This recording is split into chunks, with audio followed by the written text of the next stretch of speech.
Was a game going into it. I knew it would be a battle, and this is a team that's been on a long road trip. And anytime you play that last game, knowing you get to go home, right after, is a dangerous game. And this is a team that's played very well. They had a shot to beat TCU at the buzzer. I think TCU was 14th in the country at the time, and then it was a 2-point game with about 40 to go against Oklahoma. So I knew this was going to be a tough game that had a lot of firepower, and that certainly showed in the first half.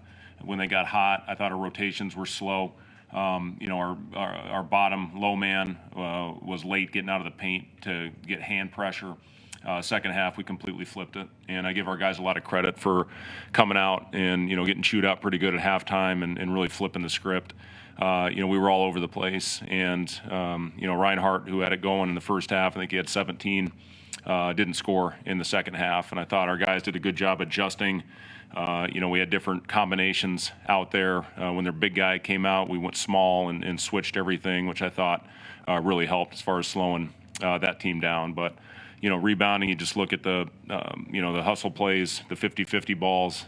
First half they got them, second half we got them. And we were down 5 on the glass at halftime, ended up 12. So, really pleased with that second half effort. A lot we can take from that. But we got to start, playing 40 minutes if we want to have a chance to win and win consistently.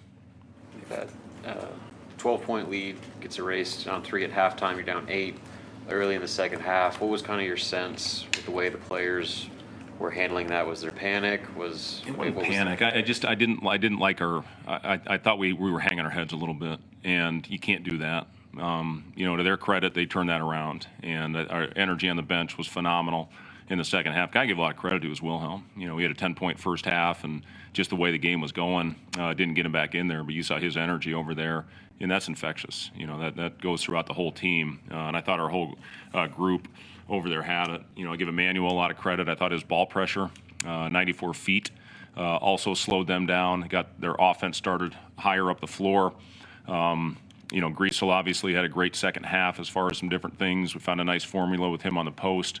And then Blaze was a benefactor of a lot of that. I thought he did a tremendous job spacing the floor, getting lost on the baseline and circling to the front of the rim, and really, secured the paint for us on that other end. I thought he was all over the place. 3 rebounds at half, ended up with 10, and finished around the basket much better in the second half. Point to just this one defensive possession, but that one, it was about a 7 or 8 point game when you got the shot clock violation on them and forced that. Did you think that gave a spark? Yeah, it was, and I thought that whole run, I think it was 31-6, if I'm not mistaken, that run that we had, and that was a great possession where we flew around, and forced them to throw it out of bounds, and then I think we scored on the ensuing possession. So, just the whole second half, the energy, it was completely different. So. Again, we got off to a good start, and, they got control of it. They hit everything. So, second half, we did a much better job of having sustained effort throughout the possessions.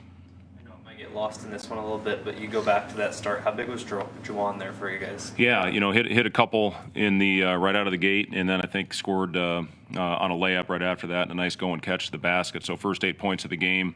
And, I thought second half he took a couple rushed ones. We've talked to him about, getting that thing moving instead of taking contested threes. But when he's got an open one, we want Juwan shooting those.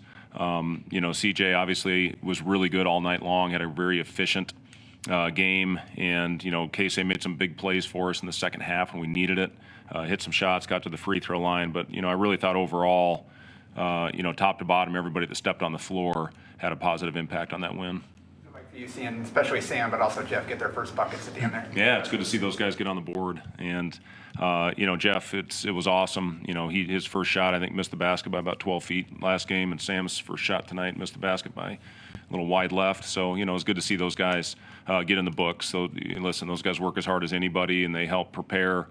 So it's good to see that pay off and get a basket.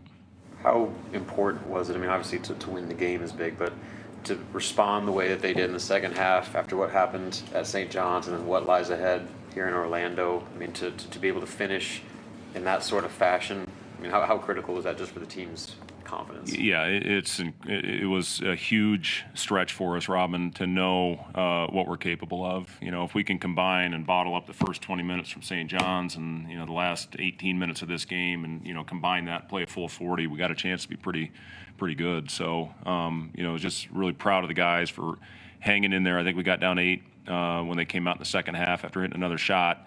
But once we got going, it just shows what we're capable of doing in going on that runs. Again, that's a talented team that we played. I've been worried about this one for a long time, especially after opening night, what they did. But to come out and take care of business was very important going into the week ahead, where we play 3 games in 4 nights against 3 high major teams. Oh, go ahead, DC. Go ahead. I was gonna say with Blaze specifically, how much more comfortable have you seen him growing out there? Yeah, he definitely is. And again, we switched a couple things offensively. We shrunk our package, and we got a little rattled, obviously, in that gym the other night. I mean, that gym seemed like it was about the size of this room, and everybody was right on top of you. So, we wanted to shrink our package and give our guys about 10 plays, and then based on where certain guys were, we would try to call the right action. So Blaze is getting more comfortable. Emmanuel, anytime a play is called, he relays it to him in French, and he understands that much better than he does English. So we're trying to get some hand signals to him. But yeah, I thought the way that Blaze spaced the floor tonight, that's exactly what we need out of him. He screened, he rolled, got to the basket, and then again lost himself underneath the backboard, and did a great job circling to the front of the rim any time that Sam went baseline. Anything else for Coach? Thank you, guys. Yes.